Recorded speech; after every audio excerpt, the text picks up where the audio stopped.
is to do an academic book. Yeah, I know. I mean, like 1,000 times nicer. Yeah, yeah. I can tell from that when I do read academic books, there's just a different thing going on too with the language, and you get. Well, also part of the academic world can be if a book is too popular. If a writer, if a academic starts being too popular, like their work, then there's this sometimes like, the selling out charge or whatever.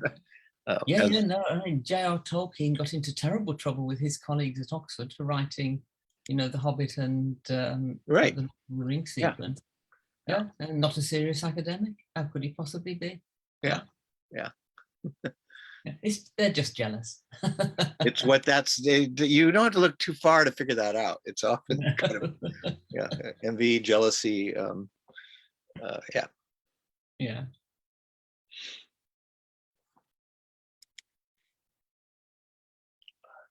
Are you actively teaching right now, or you're emerita? I don't know if you still, sometimes people still. No, I'm still teaching. I mean, it's been tough times for staff, so apart from anything else, you'd want to help out. But yes, I'm still teaching clinicians on our Masters in Applied Medical Humanities, and still teaching some specialist aspects of bushcraft or wilderness living or primitive technology, I think you call it in the US, for a colleague up in Cumbria. Oh wow, that's a big subject over here. I mean, where we are in the US, where there's a lot of forests and woods and the indigenous cultures here, it's very much part of things. So people have that sense of that here. No, that's right. Well, I have a lot of indigenous friends up in the Yukon Territory in Northwest Canada, and did research with them. I think we say if ecology is the theory, then bushcraft, as we call it, wilderness living, is the practice, because it's an immediate, individual, embodied way of relating to the landscape, which takes skill and knowledge. Do you know the work of Leanne Simpson, who is Nishinabeg? She's in the Ontario. I can send you an email about her. Okay. No, yes, please. She's done both the theory kind of work. She did and really, if you feel like it's place, people, it's her group specifically, and then you or I are several steps removed from her intended readership, but you read it, you go, wow. And she's also done a brilliant work of, you would call it fiction, called Nupaming, The Cure for White Ladies, which Nupaming is the term for the bush, because the Canadian white women were writing these survival stories of being in the bush because they were, for them it was this remarkable thing. And the counter to that is, it's not so remarkable to live here. We live here, we've been living here. Exactly. It's this place that we keep calling wild. It's only wild if it's not your home. Yeah. You could come to London and find it completely wild. Yeah. But if it's your home, you know it. Yeah, my young colleague up at Cumbria, Lisa, she has all the practice. She's the one who will track you and trail you, the animal, and trap it and skin it and turn it into clothes and God alone knows what else. It's just that I know some specialist aspects that are useful to her.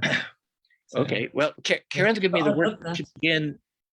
We should begin on the program we're planning to do today, even though those of you who've been joining us both by Zoom and also by Facebook, we welcome you here. But as you can see, we're about to have an enlivening day of conversation, which could go different directions. If you just came in, we've been talking about bush culture in parts of North America, and which are part of what our author today, Dr. Zoë Playdon, who is joining us from London,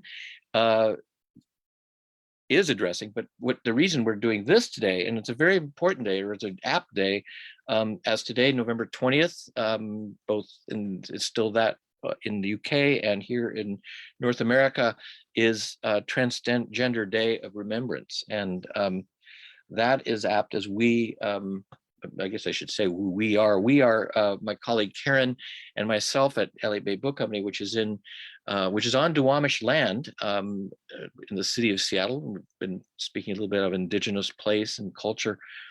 We are here in the northwest part of the United States, and making this over the Atlantic and over many other territories connection to where Zoë is in London, to discuss her and read from her extraordinary new book, The Hidden Case of Ewan Forbes, which has been published to high praise in both the UK and here. And actually, I say the title, but there is a subtitle, the Unwritten History of the Trans Experience.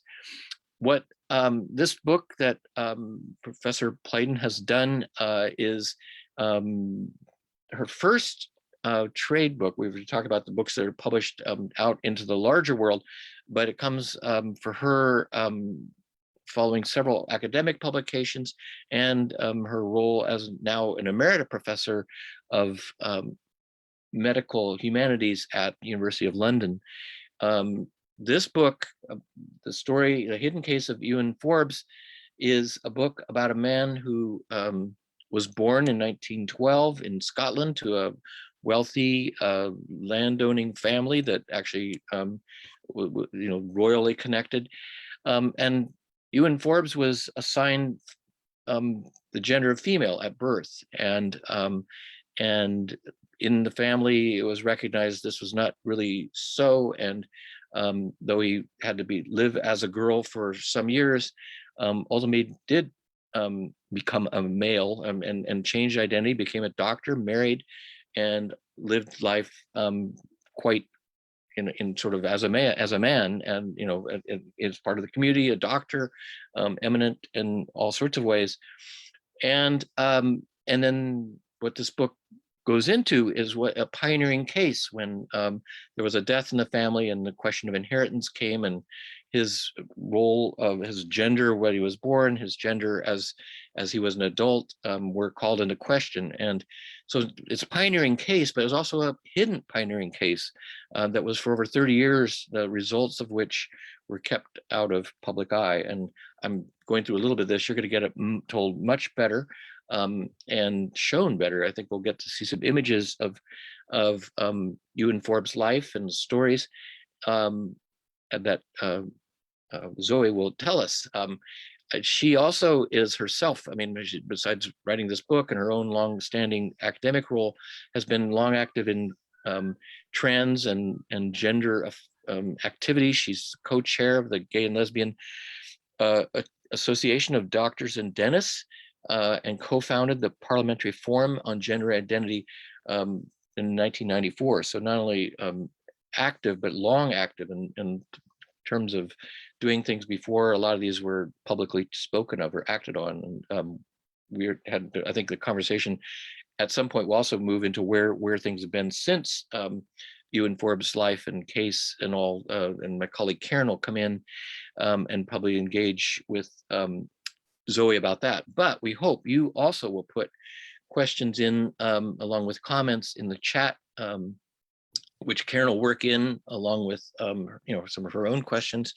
And this book is at Elliott Bay, available for those who walk in who are closer than London, but also online if you are in London, and although it's published there as well. We are very honored to have her here with us today, and we hope you enjoy and are enlightened and probably educated, because this really book is breaking some important ground in telling history that's been all too hidden. So I will remove myself from the premises this way and turn this over to Dr. Zoë Playdon. Please give her your good virtual attention and applause for a most remarkable story. Zoë, thank you. Thank you, Rick, and thank you everyone for dialing in and listening to this presentation. And thank you so much for the opportunity to talk about a story which I found fascinating and I think is important, and I hope you will find too. So what I'm going to do is to effectively tell you the story of the hidden case of Ewan Forbes and show you some images. A lot of the images aren't great quality because a lot of the data that I was working with was poor quality. But hopefully it'll give you a sense of the importance of the case and of the difficulties that were faced by this trans man pioneer. So, the hidden case of Ewan Forbes. The story of the hidden case of Ewan Forbes starts here. This is the High Court of Justice in London in February 1996. The legal team that I was working with had brought a judicial review of the right of trans people to correct their birth certificates. And we'd shown evidence that trans people had corrected birth certificates in the past without difficulty. And we'd argued that they should be able to do so now as a matter of common sense and natural justice. But we'd lost, and we didn't understand why. Then, that evening, a man called Terence Walton got in touch. Now, Terence was the lawyer in the famous 1970 legal case, Corbett versus Corbett, the one that involved the trans model and actress April Ashley. And Terence said, everyone always blames me and April for trans people not being able to correct birth certificates, but it wasn't our fault.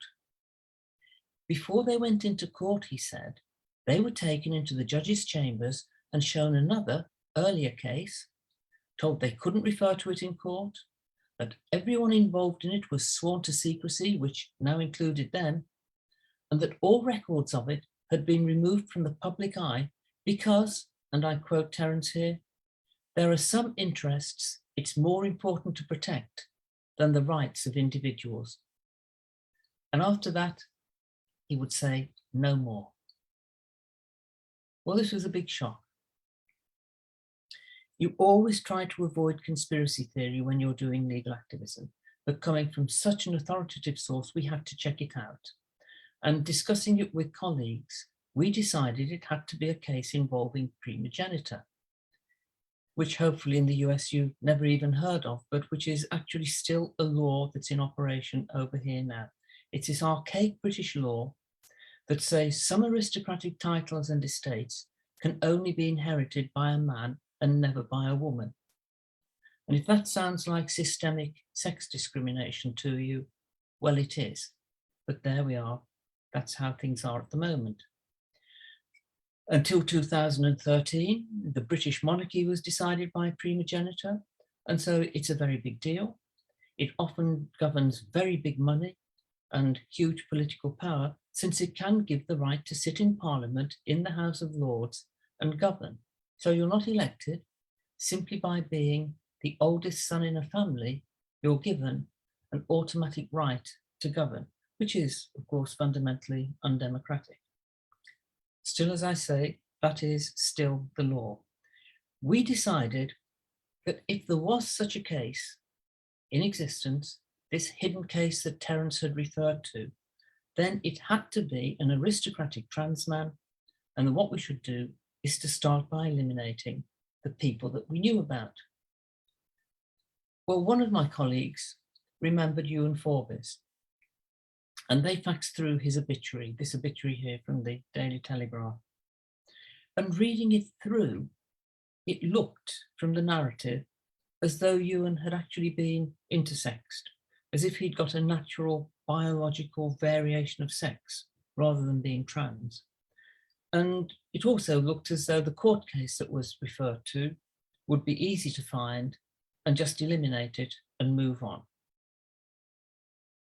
And that's where the hidden case of Ewan Forbes began, because wherever I looked, Ewan wasn't there. He wasn't in the University of London International Law Library. He wasn't in the Signet Library in Scotland, which is their main legal library. He wasn't anywhere in the Scottish Records Office. I wrote to the Home Office and to the Lord Advocate, the head of law in Scotland, and neither of them would reply. But my old history teacher from school turned up a little item in the Glasgow Herald, the one that's on the right-hand side of the screen, which gave me a date for the case. And I'd co-founded the Parliamentary Forum on Gender Identity with a Member of Parliament colleague, and I got her to write to the Lord Advocate. The first reply from the Lord Advocate said there were no records of the case.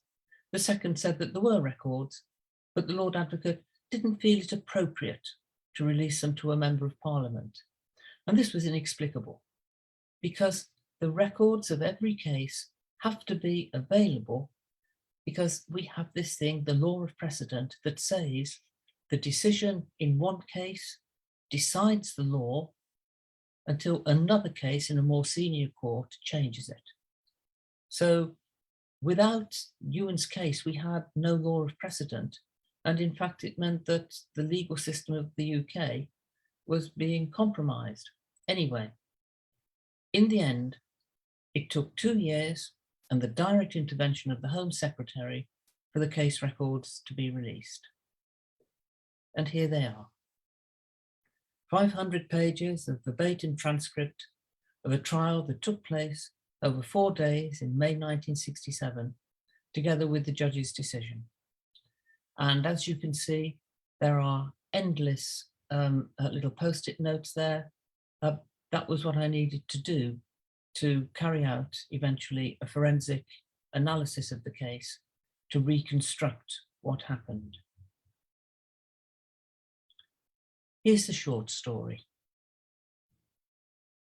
Until the 1960s, trans people self-identified, received affirmative medical care, corrected their birth certificates, and lived in complete equality. After 1970, trans people could no longer correct their birth certificates, have their civil liberties removed, were socially excluded, and subject to a brutal medical regime that included compulsory sterilisation. Now, when I say that they had their civil liberties removed, I mean by that, for example, they couldn't marry, they couldn't adopt, they had no employment rights whatsoever. If they couldn't pay their car parking fines, then they were sent to the wrong sex prison, where trans women certainly were raped without the rape counting legally as rape. So there's been this sudden switch in the fortunes of trans people from complete equality up to the 1960s to complete exclusion after 1970. And what I discovered was that the hidden case of Ewan Forbes was the tipping point for this. So, who was Ewan? Well, Ewan was born in 1912, the youngest child of the aristocratic Scottish Forbes Semple family. The family wasn't grand, they weren't dukes or marquises, but they were very distinguished because their titles were amongst the oldest in Scotland, and the family had a long history of service to and friendship with the Crown. Ewan's grandfather had been an intimate friend of Queen Victoria. His mother was a close friend of Queen Mary, and his father was aide-de-camp to King George V. So they were distinguished. They had a 20,000 acre estate with the mansion that you've just seen at Fintry, and a castle, Craigavon Castle, on the other side of the estates, 24 miles away. On the left, you can see an aerial photograph of Craigavon Castle, and on the right, you can see the castle itself. And you can suppose that if you climbed to the top of the castle and looked out, then all of the land that you could see, as far as you could see, belonged to your estate, and further still. It was a wonderful estate. The mansion, Fintry Mansion, is gone now. Can't visit that any longer. It was badly damaged after the family had given it over as a hospital for the British troops in World War II. But the castle is still one of the most iconic buildings in Scotland, now under the management of the National Trust for Scotland. And it will eventually be opened again to visitors in the spring. Here are Ewan's parents on the left, his mother Gwendolen and his father John, in a photograph taken outside the door of Craigavon Castle. And next to it is John, with, in the middle, his oldest son, William, stood on a chair and flanked by his grandfather, the intimate friend of Queen Victoria that's always known as Old Sir Willie. It's worth pausing to look at that photograph. Why is grandfather, father, and oldest son all in a line there? Well, because they're illustrating physically, literally, the principle of primogeniture. The estate that was old Sir Wally's will eventually be passed down to his oldest son, John, who will pass it down to his oldest son, William. That's the inflexible rule. And we should just add that if it seems unfair to women, it's equally, or perhaps not quite equally, but it's certainly unfair to men, because of course that poor child stood on the chair there has had his life indentured for him forever. He won't have any choice in who he is or what he does. That child is always going to have to be the next in succession and to carry that burden as well as he can. Still, he's only a baby yet. Now, as was the Scottish way, the family had very close, friendly relationships with their staff and tenants, who were regarded really as part of the extended family, as you can see in this photograph. And there in the middle, you can see on the front line, baby Ewan, I'm just putting my cursor over him, sat on his nanny's lap.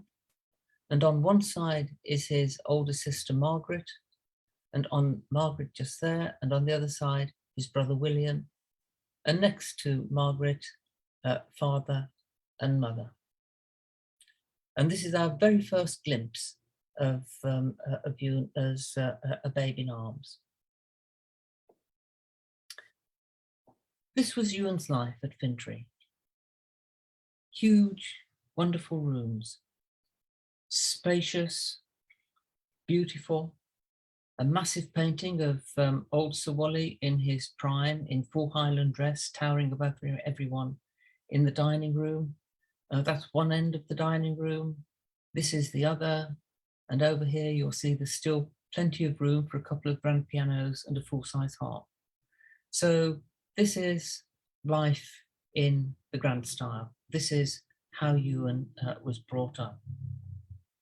The entrance hall of Fintry Manor and its staircase were similarly larger than life. And each Christmas, this particular location was turned into a stage for an impromptu pantomime in which everyone joined. Family, guests, staff, everyone joined in. And this is where we first see Ewan as a child. This is Ewan. He's got his back to the stairs.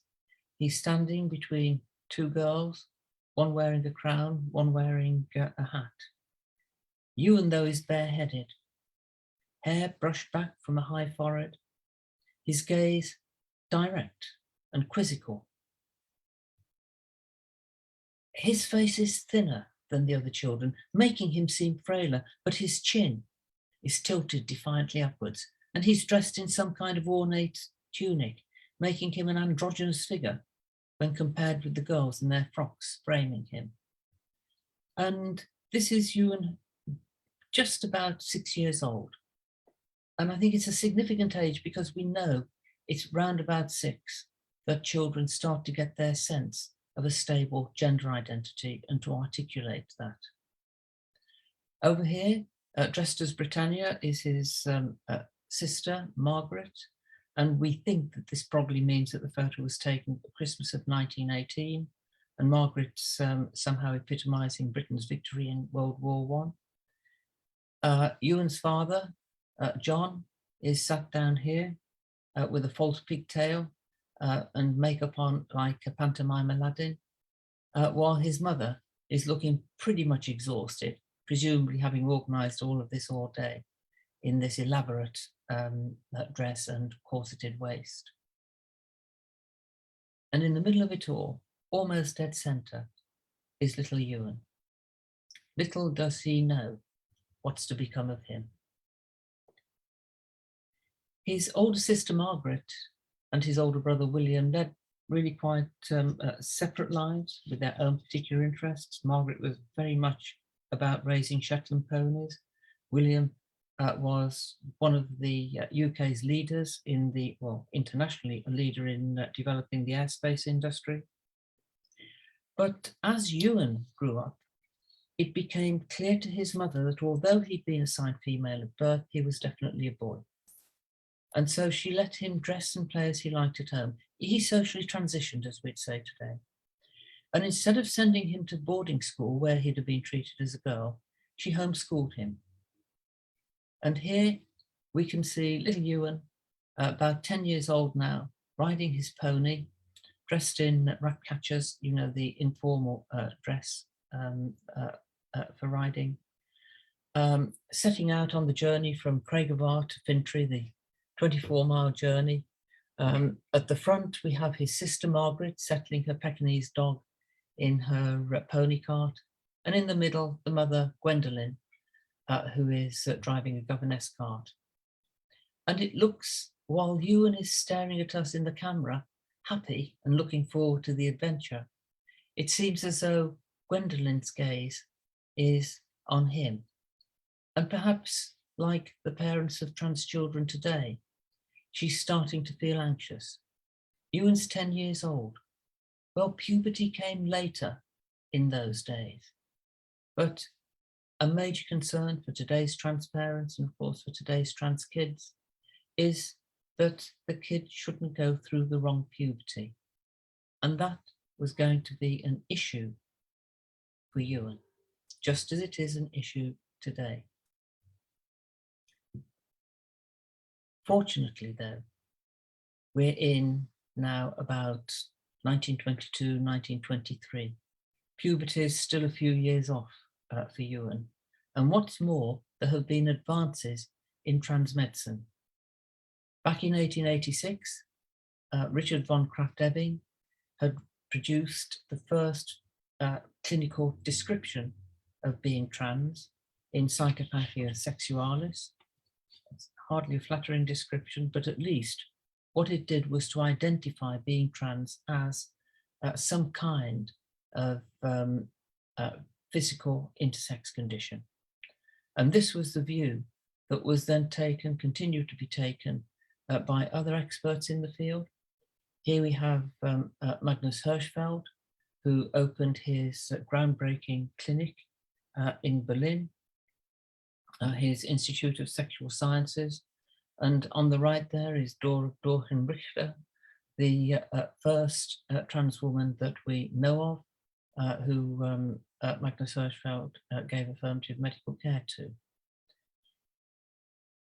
By the 1920s, synthetic testosterone was being produced, and Gwendolyn, Ewan's mother, took him on a tour of all the medical facilities available. She disguised it as a European cultural tour, but she took Ewan to Austria, Germany, Hungary, Czechoslovakia, and Paris, where he was a guinea pig for early preparations of testosterone.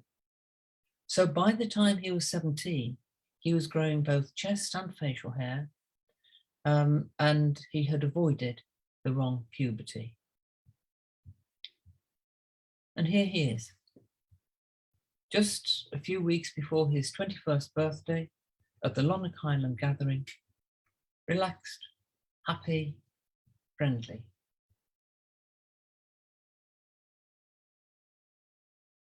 And here he is in his late 30s with his gun dog, Bran, and the 16-bore shotgun he favoured over the more conventional 12-bore. He was an excellent shot. He could be crotchety and difficult as he got older, but the one thing that everyone would say of Ewan was, no matter what else, he was a brilliant shot. And here he is in full ceremonial Highland dress, dancing, I think it's the Chartreuse. This was to become a very important part of his life for him. The problem that Ewan faced as an adolescent, or as a child and as an adolescent, and indeed as a young man, was that there was a price to pay for the support that he had. Ewan's family was a focus of public attention. His father had a strict code of honour that required public duties to be fulfilled, and Ewan was expected to not rock the boat. And To put it simply, on some formal social occasions, his parents gave Ewan no choice but to dress and appear in public as a girl. Speaking about this years later, he said it was like having his wings clipped. We would now regard this as incredibly abusive treatment, but they were more brutal times, and Ewan had a creative response. He formed a Scottish country dancing group, the Dancers of Don, and he always danced the male part, so that on public occasions he could appear in public dressed as a man and without upsetting his father and the family cart. So here they all are. These are the Dancers of Don dancing at Fintry Manor. And that was a main stratagem. And something else that people say, obviously a lot of people remember Ewan, and they say he was an incredible dancer. He could dance on a sixpence, and he was very talented. So Ewan's managing, he's getting by, he's doing well, he's doing really very well. In February 1934, his father died. This is Ewan and the front of the funeral procession with Margaret on the left, his mother in the right. Ewan, hands calmly folded in front of him, walking in the funeral cortege.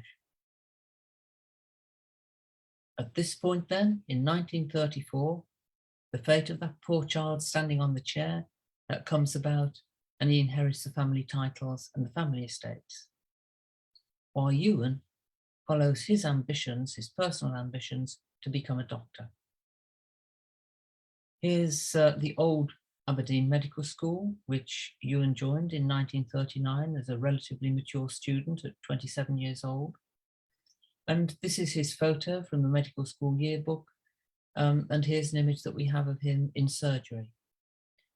But instead of becoming a surgeon, Ewan chose to become a family doctor in his local market town of Arford, where his former patients still recall him with great affection. And here he's being friendly and jolly with a patient who'd just reached 100 years old. And you get a sense, look at the way those eyes are looking at each other and the smiles. And that hasn't been done for the camera, has it? That's a genuine affection that Ewan felt for his community and his community felt for him. In Aberdeenshire, a lot of his patients were hill farmers living in remote, isolated crofts, and Ewan's reputation was that he would get to them no matter what the weather, and sometimes it would mean skiing there or snowshoeing there or going there on horseback. And this is Ewan's life. As he put it, I just lived to serve my community, and he was happy. Now, his mother had died in 1944, and there's Ewan and Margaret, Ewan on the right, Margaret on the left, carrying her ashes for interment at St. Medon's Church. And a few years later, Ewan fell in love and decided to marry. In order to marry, he had to correct his birth certificate, as trans people could in those days, and he married Patty Mitchell, the daughter of a hill farmer. There's Ewan again with his gun dog Bran, and there he is, that's his wedding photograph. He wasn't tall. One of his relatives told me that he was a wee man, and Patty was, at least a head taller, but they were very much in love. And his patients got up a collection for him and Patty and gave them gifts and had a big presentation. You can see Patty there on the far right. And yes, you can see that Ewan is a wee man, and Patty was considerably taller than he was, and they didn't care. Even though in those days, this will seem odd to anyone born in the 21st century, in those days it was a terrible social solecism for a woman to be taller than her partner. But they sure didn't care about that convention. Patty and Ewan are happy. They're living happily together, and they do so until December 1965, when tragedy strikes. Ewan's brother William died, and the Forbes of Craigavon baronetcy became vacant. Now remember, this baronetcy was limited by primogeniture. It could only be inherited and had to be inherited by the next male in line. So it should have gone directly to Ewan. But a cousin turned up from nowhere, cousin John, and he was determined to claim the title for himself. And there he is, right on the right-hand side of the images here, looking burly and surly in the photograph on the right. And he was to prove completely remorseless. William was buried at the peaceful little church of Cushney with a simple stone memorial. And at the funeral, John made it known that he was going to claim the baronetcy. Ewan's first response was to try to appease him. He signed over the 20,000-acre estate and family jewels, paintings and heirlooms to John in return for John not contesting the title. 20,000 acres of estate, I'll repeat it, family jewels, paintings and heirlooms. The castle was in the National Trust for Scotland by that time, but still, this is a considerable piece of real estate that's being handed over here. Now, why ever did Ewan do that? And what was he scared of, we might wonder? Well, the answer is, Ewan was scared of these two men. This is on the left, Richard Green, and on the right, John Money. These are two psychiatrists from the US who are at the forefront of a new pseudo-medicine, not scientific empirical medicine, but a pseudo-medicine which was busy recategorizing trans people. When Ewan corrected his birth certificate, being trans was categorized as an intersex condition, a natural biological variation of sex development. But in the US, a group of psychiatrists led by John Money, enthusiastically supported by Richard Green, were busy recategorizing being trans as a mental illness. And as a doctor, Ewan was aware of this new pseudo-medical trend, and he will have known that at the first gender identity clinic at the University of California, Los Angeles, trans people, gay men, and lesbians were being, in inverted commas, cured with aversion therapy, ECT, frontal lobotomy, and psychotherapy. So now, in 1967, if any questions were raised about Ewan's status, then he could find himself reclassified as a floridly psychotic lesbian, with 2-year prison sentences for him and Patty for entering into a perjured marriage. Ewan would be struck off the medical register in disgrace and their lives ruined. And it was worth paying any price to avoid that as far as Ewan was concerned. So yes, handing over the Craigavon and Fintry estates was well worth it if it would get John off his back. But what Ewan didn't know was that having taken the money, John had decided to continue claiming the baronetcy as well. And there was a further problem. You remember Ewan has an older sister, Margaret. Here she is, centre of the photo, with her partner, Joan, behind her, and the Queen Mother in front. Ewan and Margaret were estranged. Margaret was in financial difficulties, and John paid her to write a letter saying that to her certain knowledge, Ewan was and always had been female. Now, this was devastating because such a letter in court would be very persuasive. When he found out, Ewan was desperate. He reconciled with Margaret. She understood the seriousness of what she'd done and came over to Ewan's side, effectively destroying John's case. But then, driving along a road she'd travelled hundreds of times before, on her way to see Ewan, Margaret collided with a lorry and a car. She died instantly.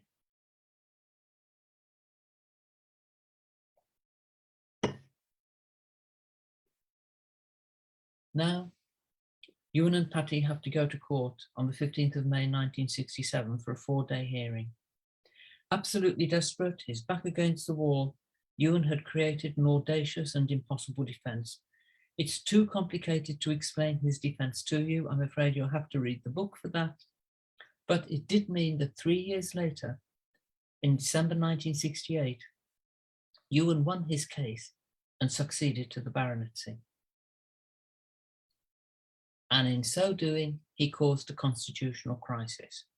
For you'll remember, the title's subject to primogeniture, and at that period, so was the crown. If a trans man could get a primogeniture baronetcy, then a trans man could be king. And this caused a huge political problem. The focus of constitutional law is to secure succession to the throne. You have to be certain who the next monarch will be for political stability. But now, the heir apparent might have an older sibling assigned female at birth who is trans and claims the throne instead. Or the heir assigned male at birth might themselves be trans and no longer eligible. Something had to be done to solve this political problem. 2 things were done. The first, to prevent Ewan's case being used as a precedent, everyone was bound to secrecy and the case was removed from the public records. The second thing was to create a new precedent. On the same day that Ewan went to court, the Honourable Arthur Corbett, son and heir of Lord Rowan, filed a petition for divorce from the trans model and actress April Ashley. Although April hadn't corrected her birth certificate, she and Arthur had gone through a ceremony of marriage. The relationship hadn't worked. April was angry that Arthur hadn't given her a villa in Marbella that he'd promised her, and on the advice of her solicitor, Terence Walton, she'd sued Arthur for maintenance. Arthur could just have ignored April. There was no legal marriage between them and she had no claim on him, but instead he responded with a petition to divorce April on the grounds that she was and always had been male. Together, Ewan and April created a domino effect that damaged trans lives worldwide. John Money and Richard Green had successfully imported their pseudo-medical categorization of trans people as mentally ill. In July 1969, they used the first international symposium on gender identity in London as a takeover of NHS care and the psychopathologization of UK trans people. From now on, in the UK, trans people would be categorized as mentally ill. And this is the background to April and Arthur's divorce, the case known as Corbett versus Corbett, which solved the problem that Ewan had unwillingly created. These are the events that my informant, April's solicitor, Terence Walton, recounted in 1996. The judge in April's case ignored senior UK medical and scientific evidence and created a sex test of his own, which declared trans people mentally ill and stripped them of their civil liberties. And subsequently, his decision, the decision in Corbett versus Corbett, became a super precedent, damaging trans lives in the US, Canada, Australia, New Zealand, South Africa, and continental Europe, and outlawing a generation of trans people.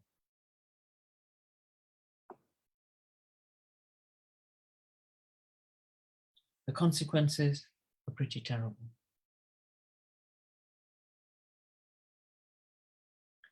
This is the life of trans people from 1970 to 1996.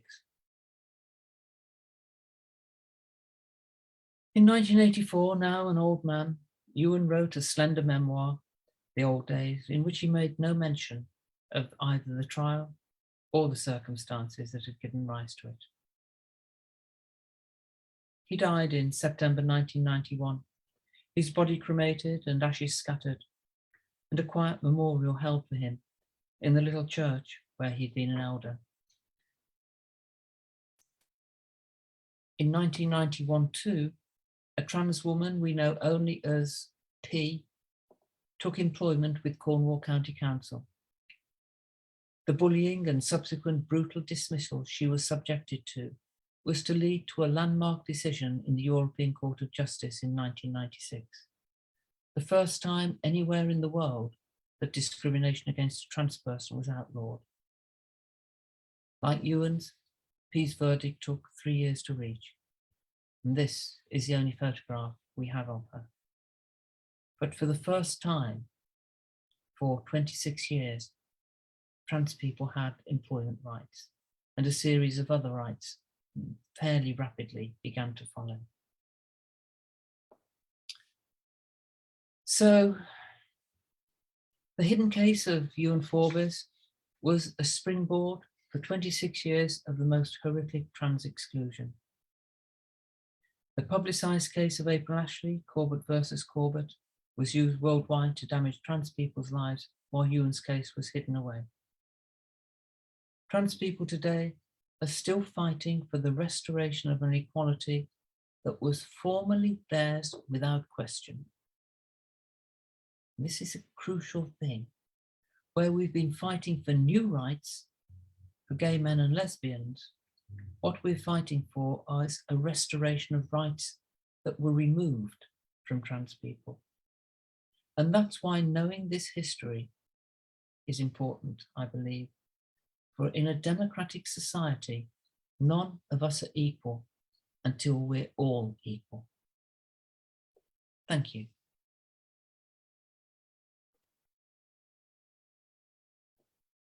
Thank you very much for that stunning, wonderful, and really deeply troubling presentation. It's, you know, I'm just kind of stunned by your book and by the things that you've said, and also you and I both were alive during the 60s, I suppose. Yes, and so all of this was happening. Yeah. And to know that this is happening in our lifetime, this is for some people that maybe are thinking this is ancient history. And this is also a great time of unrest today. Still fighting for rights. So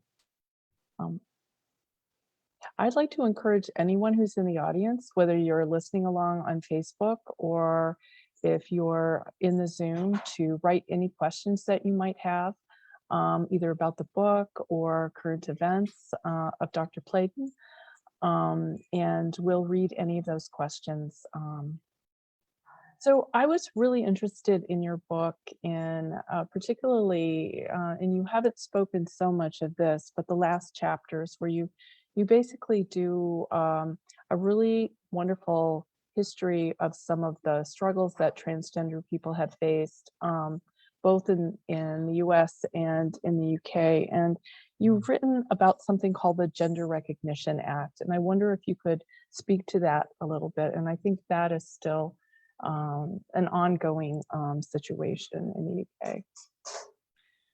Yes, well, the Gender Recognition Act was pretty much a mess. It was the best that we could persuade government to do in 2004.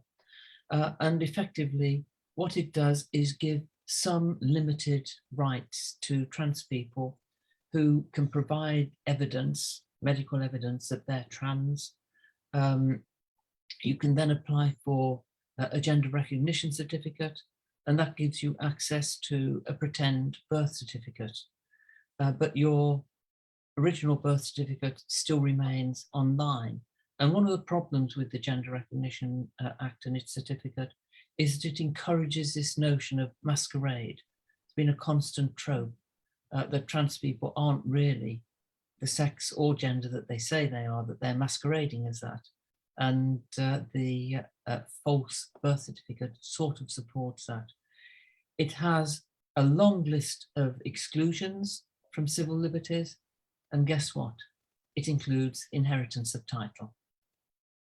And in the end, it was that that convinced me that trans people had been disempowered, disenfranchised to protect those interests.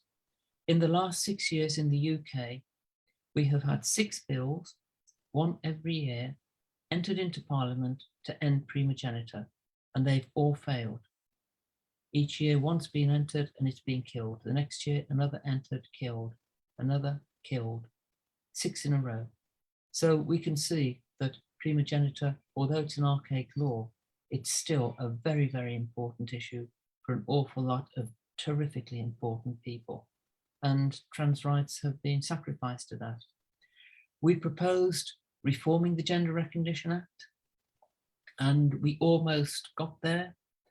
We had a referendum on the matter, not a political referendum, but certainly a national survey. We had an LGBT action group and an advisory board to government to take all of this work forward, and all was going well until the middle of 2019, when the current reigning government changed its prime minister.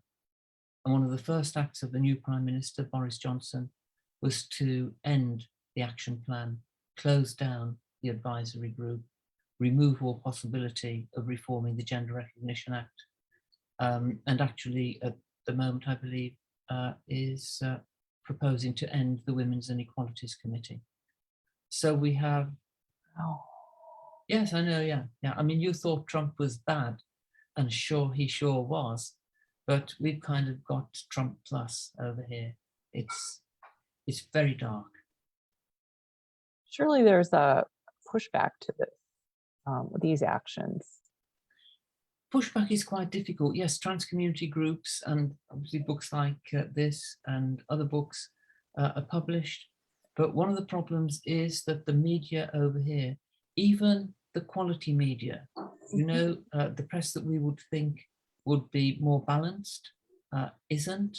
So that we find at the moment that, and this is almost, I can't believe I'm saying this really, but we find that the Times and our left-wing broadsheet, The Guardian, are equally anti-trans, so that trans issues don't get an airing. If they are aired, it's always by an anti-trans lobby. And we have, over the last couple of years, been more or less inundated by a flurry of anti-trans groups, very, very well organised, very well funded by right-wing US evangelical Christian groups who are using trans rights as a wedge issue to get rid of women's reproductive rights. I mean, ultimately in the US, their target is, you know, Wade versus Roe. And over here, they actually have made considerable headway in that. They managed to persuade a court to stop trans children getting puberty blockers. Yeah, that was then reversed, but it took months to reverse, and the distress caused in the meantime was just appalling. But the discourse over here has become so right-wing, it's very worrying. It's especially worrying if you're a historian, because, you know, as a historian, you keep thinking back to periods when a particular group of people have been singled out and pilloried by the press and piled on without their voice being allowed to be heard. It also means that trans communities are having to spend a lot of time trying to combat this instead of taking forward agendas that need to be taken forward. So it's a difficult time. At the same time, though, I'm hoping that with the book about Ewan, it's a kind of a rallying cry, I suppose, to say 100 years ago, trans children were getting affirmative medical care without any problem. Why is it a problem now? Society is supposed to be going forward. Until the 1960s, trans people had full equality without it being a problem. Why is it a problem now? Explain exactly why it's problematic now and it wasn't problematic then. So I'm hoping that, you know, by providing trans communities, especially younger trans people who understand things like social media in a way that I don't, that by providing them with their history that will help to take forward new agendas, because they certainly need taking forward. One of the things that you address just very obliquely in your book, and is not discussed very often, I think, is you talk about the connection of some of these political actions to reactionary ethno-nationalism, which I would say we might call white supremacy. Yeah. And to me, that's really under-addressed. And I'm wondering why did you put that in your narrative, your historical narrative, and why do you describe it like that? As ethno-nationalism. Ethno-nationalism. Oh, I'm sorry, that was the academic elbow sticking out of the sleeve. Okay. That's what we call it. Yes, all right. We're always trying to be polite, you know, and say Right. just because someone's white, it doesn't mean they're a supremacist. Just because they're a Right. supremacist, they're not necessarily white, you know. So Yeah. let's just call it ethno-nationalism as a movement and an idea, Yeah. rather than tagging it with things that people might feel relate to them. So, but yes, well, as a historian, you know, it's impossible for me not to recall that colonialism depended on creating a taxonomy, a system of naturae it's called, of people, and that the early taxonomies back in the 1500s had, you know, anyone who wasn't white, European and male was down in the pecking order, and as well as grading people by their colour as black and red and yellow and heaven knows what else, their taxonomies also included, and I quote, monsters and people who change their sex. So there's this intersection, this underlying colonial intersection that has been for hundreds of years of race, sex, gender, and nation. And these four things are all intimately related. And that relationship isn't seen enough. We don't understand and think about intersectionality enough. I think you do much more in the US than we do over here, because, you know, you've had the benefit of Black feminism and Black feminists who wouldn't let you get away with any damn thing, you know, which we haven't really had over here.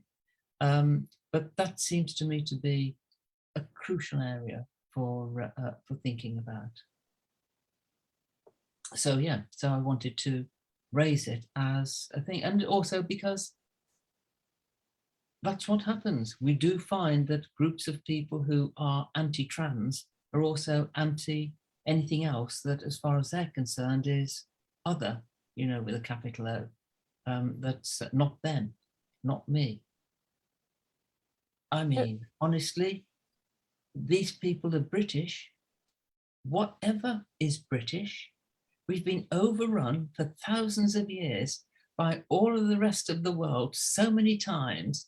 You know, we're like that planet on Doctor Who with the sign that says, if you've conquered us, you'll already be at home. Honestly.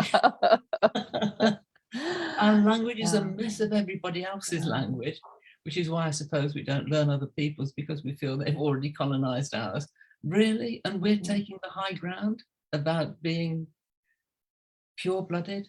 I mean, one of the oddest things of all, when we see this going on, I think one of the oddest examples is the writer J.K. Rowling, the Harry Potter writer, who is strongly anti-trans. And while I absolutely feel for, you know, the personal grief that she's obviously projecting onto trans people as a way of trying to cope with the awful things that have happened to her, nevertheless, it does seem odd that someone whose structuring theme in her novels was the opposition between purebloods and, you know, muggles or mudbloods, that she would somehow make this kind of arbitrary distinction when she's surely been writing against it in the whole of the Harry Potter series. So there's this ability, this sort of splitting that happens, I think, when anti-trans people look at trans. It's as though they're so destabilized by the idea of trans people that it gives them a kind of a vertigo. and a cognitive dissonance. So they hold two different ideas in their head. And I think J.K. Rowling is a good example of that. Over here, I'm very concerned about equality, and I think it's terrible that people talk about mudbloods and so on. But over here, I really hate those trans people, you know? Mm. And what I'm going to do is say, I mean, the classic line, some of my best friends are trans, but... Yeah. Kind of reminded me too, as speaking as someone who's multiracial, there are some strong parallels, I think, too. Mhm. And Yeah. it's interesting, interesting that way. I'm wondering, so you are still teaching after many, many years, and I'm wondering, what are you learning from this new generation? This, you're calling them the fourth wave of trans activists. Yeah. Who are very active in the UK. They're very active here. Yeah. What is surprising you? What are you learning? And maybe what do you hope that they'll learn from your work? Yeah. I mean, a lot of the time, they just make me happy, to be quite honest, you know? I'm so happy because this is what we worked for. We wanted a whole generation of young people who hadn't been socially excluded, who hadn't had these awful assumptions, who didn't have to feel guilty about who they were. And lo and behold, here they are. And they're very good at community and very good at organising. And they're very brisk in their dismissal of things that they think are wrong. And they have often a finely honed sense of social justice. So I think what one learns from them, I was just teaching young clinicians yesterday, in fact, and we were looking at 1970s feminist texts. And what we learned was how relevant they were today. Yes. And the things that were being said about women in the 1970s, you know, were still being said about trans people. And what was astonishing was just how quickly they picked that up immediately. Yes, they could see that was wrong. Yes, they could see how the discourse happens. Yes, it's just immediate and fast. And yeah, it's like standing in front of a warm fire and just feeling, oh, this is so good. This is wonderful. And so it gives me this huge hope.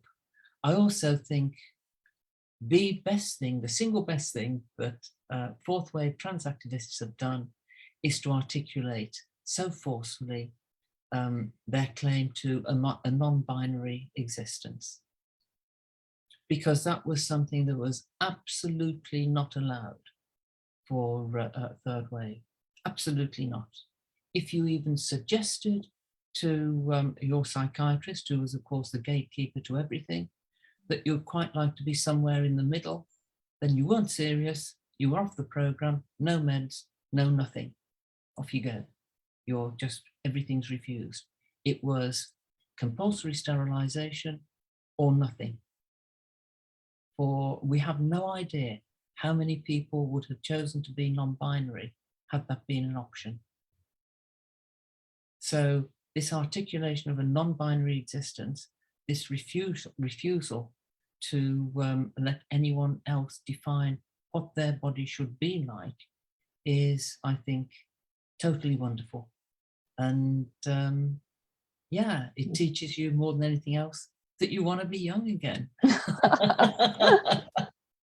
Well, I have to say that I really admire that your work as a historian, but also your work as an activist and as a medical practitioner involved in the education of the next generations of medical practitioners, because they are the ones who will be tasked with carrying out whatever is to come. So for better or for worse, I just looking at things like lobotomies for people that were trans or gay, and I remember that from my education that had happened just a few years before I started myself as a nurse. I have a nursing background, but it's so important for people in those kinds of professions to have this kind of education, so and awareness and perspective, because they, as you say, they're the gatekeepers. Yeah. And so they need to have the information and the awareness. Yeah. So, well, I think we're about at our stopping time, but I'm wondering if there's anything that you haven't had a chance to say today that you would like to say to us. Well, it's only the one thing. The phrase that keeps resounding in my mind is Terence Walton saying, and he said it with such conviction, of course, there are some interests it's more important to protect than the rights of individuals. As though that was an absolute truth. And I guess I'd like to say, there aren't. There are no more interests that are more important than the rights of individuals. Democracy and social justice are important. And until we're all equal, none of us are equal. And that's why we need to take this agenda forward. The trans agenda isn't just for trans people. Yes, it will be trans people who take it forward, because it is, historically, it's the oppressed who understand oppression. And in their transformation of that into liberation, they release not only themselves, but also their oppressors. Yeah? If we can remove trans injustice, then we will make a better, a more just, a more equal, a fairer society and a more caring society for everyone. And that's why I spent 5 years writing The Hidden Case of Ewan Forbes. Very wise words indeed, and a wonderful book. And thank you to everyone who has joined us today for your good attention. I hope that you'll seek out Dr. Playdon's book and also join in the struggle. This is something happening in the US, the UK, Poland, Russia, many, many places in the world. And it's a really important issue that we're facing. And as you said earlier, we can go forward, but we can also go backward just as easily. And your very deeply researched historical approach has made us very well aware of that today.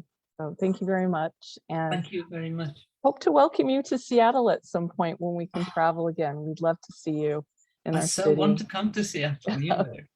To be quite honest, I was kind of thinking, oh, good, when the book's published, I should be able to go to America and go to bookstores and talk about it, you know. But no, you know, those are the breaks. Not yet, anyway. Maybe the paperback tour or the next book. So hoping for our next book from you. Yeah. So, okay. Take care and good afternoon and good evening. Thank you.